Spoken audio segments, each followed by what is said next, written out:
திமுக தலைவர் நடத்தக்கூடிய மது கடைகள் மூடப்படும் சொன்னாங்க. ஏதாவது ஒண்ணு நடந்ததா?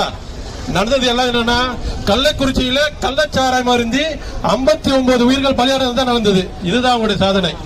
அது மட்டுமல்ல, அனைத்து துறைகளுமே பின்னேறி கொண்டிருக்கிற தமிழகம் ஒரே ஒரு துறையில மட்டும் முன்னேறி இருக்குது. என்ன துறை சொல்லுங்க? டாஸ்மாக் துறை. அந்த ஒரு துறை மட்டும் தான் தமிழகத்தில் இப்ப முன்னேறி கொண்டிருக்கிறது. பல கோடி கட்டக்கூடிய துறை தான் அந்த துறை.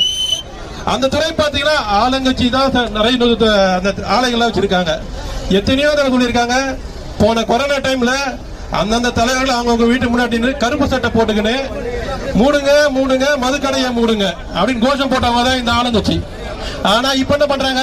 மூட முடியாது மூட முடியாது. ஏன்னா அவங்க தலைவர்களுடைய வருமானம் கெட்டு போயிடும். அதனால ஆளுங்கட்சியினுடைய மது ஆலைகள் மூடப்படாது.